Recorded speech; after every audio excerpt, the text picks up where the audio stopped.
Di kesempatan kali ini aku akan membahas seputar SK domisili dan pengukuran tinggi badan di seleksi CPNS Kementerian Hukum dan HAM.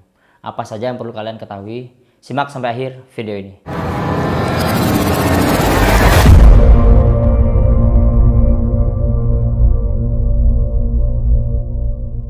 Assalamualaikum warahmatullahi wabarakatuh. Selamat pagi teman-teman. Hari ini hari Kamis tanggal 1 Juli tahun 2021.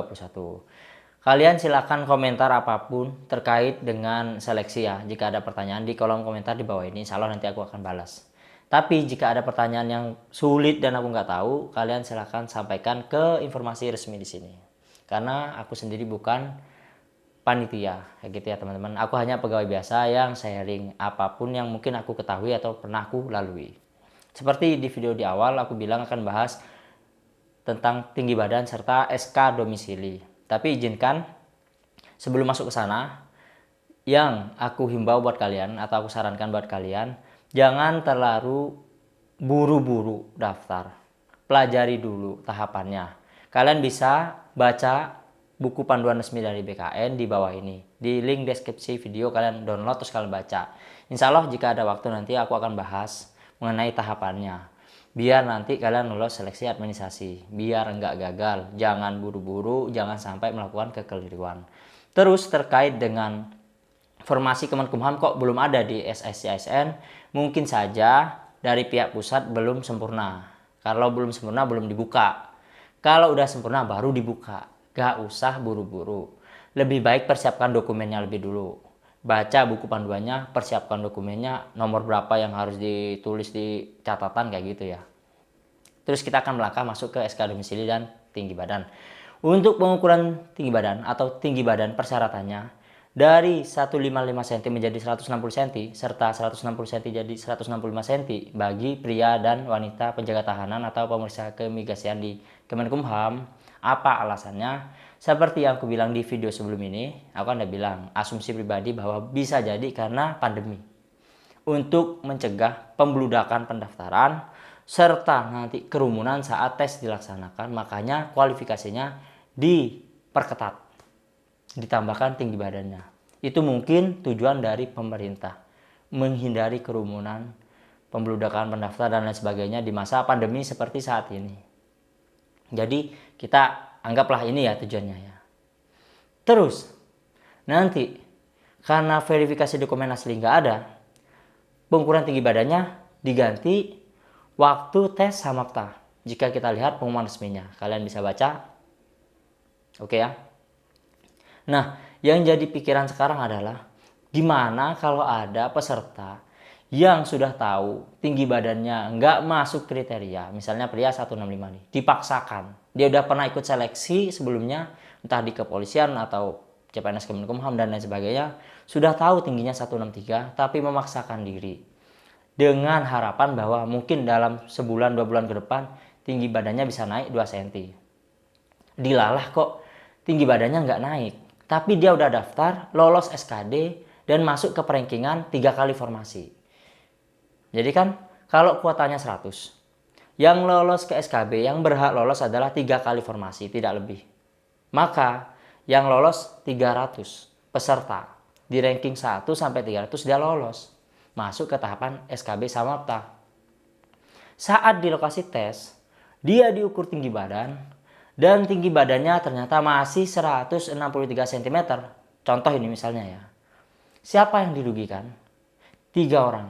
Yang pertama, kalian sendiri rugi, sudah menghabiskan waktu, tenaga, biaya, dan lain sebagainya. Yang kedua, panitia, karena telah melakukan verifikasi dokumen asli, SKD, kemudian di lokasi tes Samapta. Yang ketiga adalah peserta lain.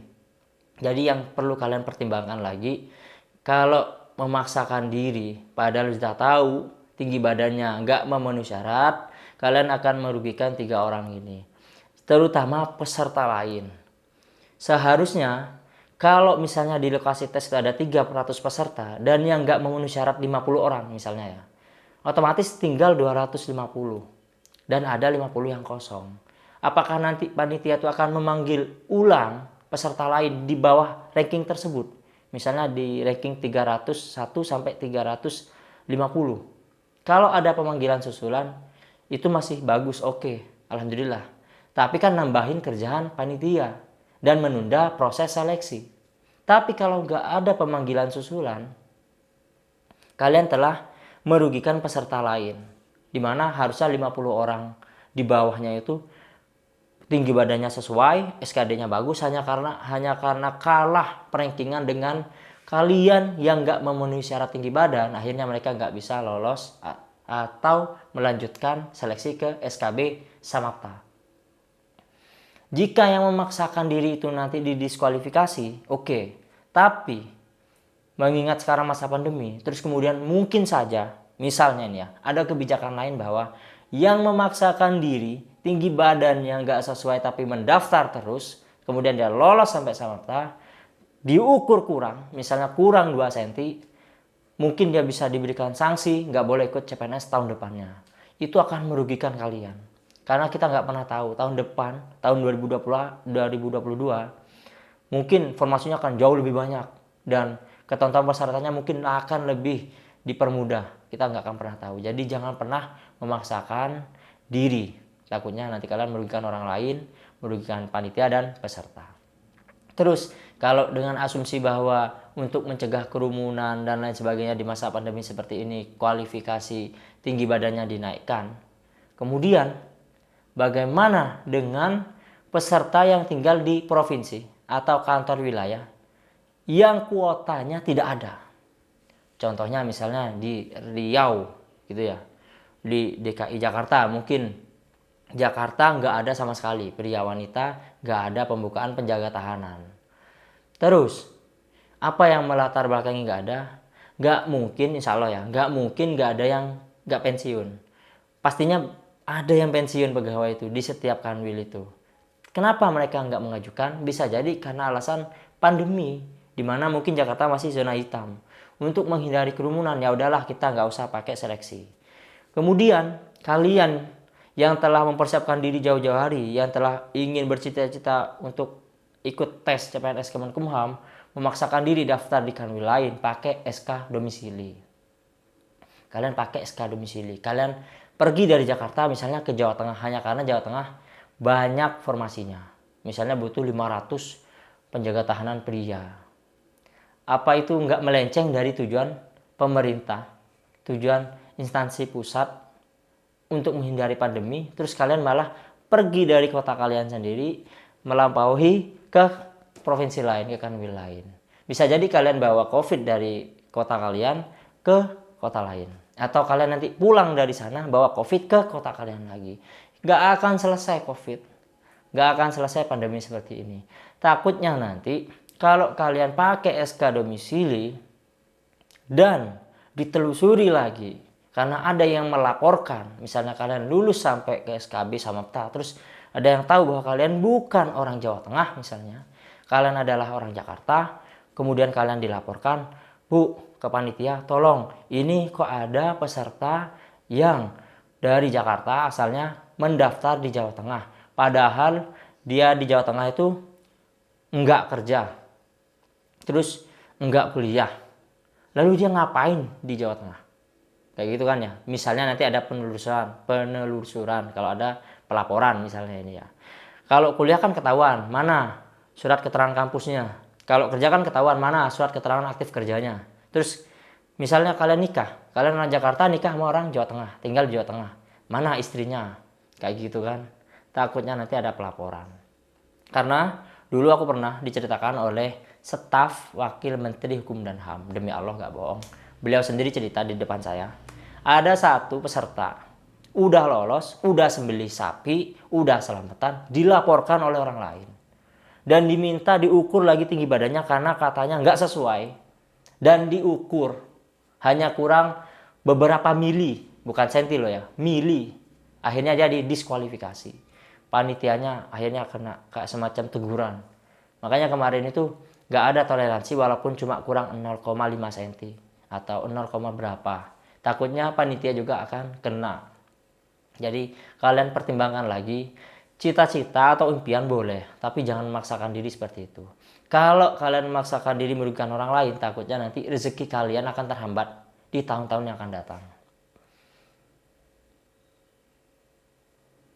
Dulu aku pernah kerja. Di setiap tempat kerja aku nggak mau merugikan. Kalau aku ingin menulis hal pribadi, menulis terkait hal-hal pribadi ya, bukan kerjaan kantor, aku pakai bolpen pribadi. Kalau terkait hal kantor, kepentingan kantor, aku pakai bolpen kantor. Aku nggak mau di tahun-tahun yang akan datang rezekiku akan terhambat hanya karena aku merugikan kantor atau orang lain kayak gitu. Dan alhamdulillah sekarang udah jadi PNS. Alhamdulillah. Semoga kalian nyusul. Semua kalian yang nonton ini, kalaupun sekarang tinggi badannya nggak sesuai, nggak memenuhi syarat kalian, tenang aja, tenang aja. Tahun 2013 tinggi badan pria 165 cm. Itu banyak yang nggak bisa ikut. Kemudian tahun 2017 formasinya banyak, kualifikasinya dipermudah. Jadi 160 cm untuk pria. Akhirnya banyak yang bisa daftar. Apa nanti tahun depan nggak bisa seperti itu lagi? Bisa. Bisa aja, tergantung. Kalau pandemi udah selesai bisa jadi tinggi badannya akan turun. Kayak gitu. Kalian doakan aja. Jadi jangan lagi ada pemikiran bahwa oh ini formasi wanita cuma satu nih di kanwil ini. Aku pergi aja ke kanwil lain. Jangan begitu. Takutnya nanti pandemi nggak akan selesai-selesai. Takutnya nanti akan ada instruksi khusus untuk pemberian sanksi. Kalau ketahuan bahwa kalian hanya mengakali dari ketentuan seleksi. Takutnya begitu ya. Kalau nggak ada di penjaga tahanan, coba daftar di pemeriksa keimigrasian. Walaupun formasinya cuma 4, cuma berapa lah. Tahun 2019, formasi pemeriksa keimigrasian wanita hanya satu. Yang daftar ya juga banyak, 5 ribuan. Ya tapi itulah seleksi. Kalau misalnya ini bukan masa pandemi, oke lah ya. Mungkin terserah lah ya. Gimana kalian ngakali kalau menurut aku ya. Tapi ini masa pandemi soalnya. Apa kalian nggak melanggar apa ya tujuan dari pengetatan kualifikasi ini, bahwa pemerintah nggak ingin ada lagi pandemi yang bisa meluncur dari A ke kota B, dari kota B ke kota A. Biar nggak kayak gitu. Jadi kalian pertimbangkan lagi sebelum memaksakan diri untuk daftar. Kalau sudah tahu kurang 0, kurang 1 cm, kurang 2 cm, pernah ikut seleksi di kepolisian, di CPNS, dan nggak masuk tinggi badannya, nggak 160 cm atau nggak 160 cm, nggak 160 cm atau nggak 165 cm, jangan dipaksakan, takutnya nanti ada sanksi selain diskualifikasi. Gitu ya teman-teman, dipertimbangkan lagi sebelum kalian memaksakan diri. Aku akan lanjutkan video next terkait masih dengan administrasi dan yang kalian tanyakan. Tinggalkan kolom komentar, kalian like video ini, kalian subscribe, dan kalian silahkan share ke teman kalian biar tahu bahwa ada himbauan seperti ini. Wassalamualaikum warahmatullahi wabarakatuh.